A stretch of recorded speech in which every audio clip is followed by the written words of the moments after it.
retail vit vraiment une période de transformation profonde et pas juste en surface parce que les consommateurs sont réellement très différents et que les solutions qui sont proposées, la concurrence est telle qu'on se doit de se réinventer. Les Français ont tendance à se tourner vers les offres dites économiques, donc les marques de distributeurs, les premiers prix.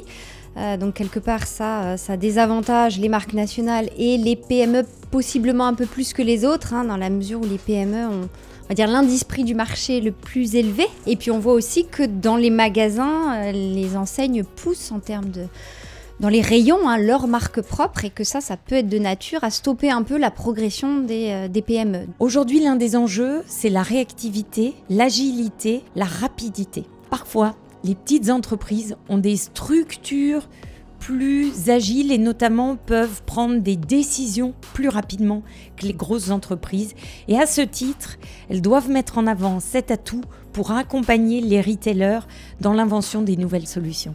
Les exigences en termes de volume de vente sont évidemment moins importantes que les grandes marques. Elles sont capables beaucoup plus facilement de s'insérer sur des niches de marché, de faire des choix de segmentation. Donc quand on n'a pas d'énormes velléités en termes de volume de marché, c'est plus facile d'avoir une stratégie de niche. Alors, encore faut-il identifier correctement la niche et savoir parler aux consommateurs que l'on a pris comme cible. Il y a une grosse opportunité à mon sens pour les PME en e-commerce, donc globalement en drive.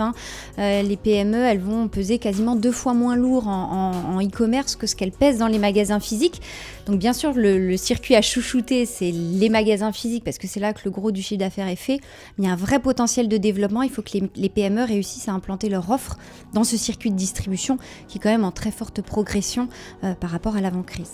L'un des grands enjeux de la réinvention du commerce, c'est adresser ce fameux commerce unifié qu'on appelait autrefois omnicanal.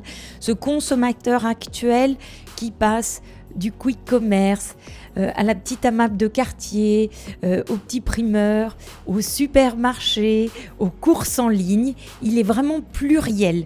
Et quelles sont les solutions qui conjuguent l'ensemble de ces dispositifs ? Ça, c'est le grand défi auquel on doit répondre. Le propre de la PME, c'est la flexibilité, donc vraiment s'adapter continuellement aux changements structurels du marché. Le consommateur aussi change énormément, nos distributeurs.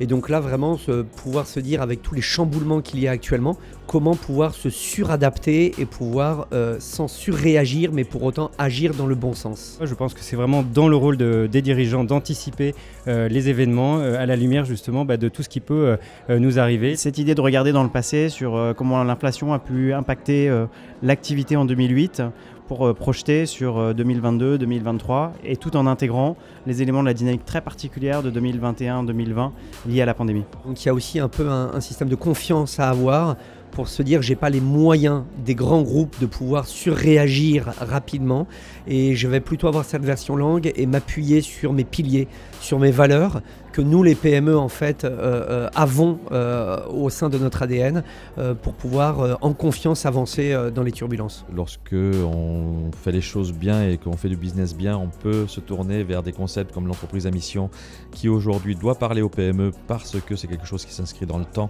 et nos entreprises à capital familial peuvent assez facilement se plonger dans cette réflexion et dans cette approche conceptuelle. Les atouts des PME dans le contexte, dans ce qu'on peut retenir, il y a des opportunités sur le digital parce qu'on est souvent pas aussi développé que des groupes très structurés. Il y a cet ancrage local, régional qui est complètement dans la tendance et donc une vraie réponse par rapport aux attentes consommateurs. Je pense que ça, c'est 2 des grands axes forts que je retiens de la matinée.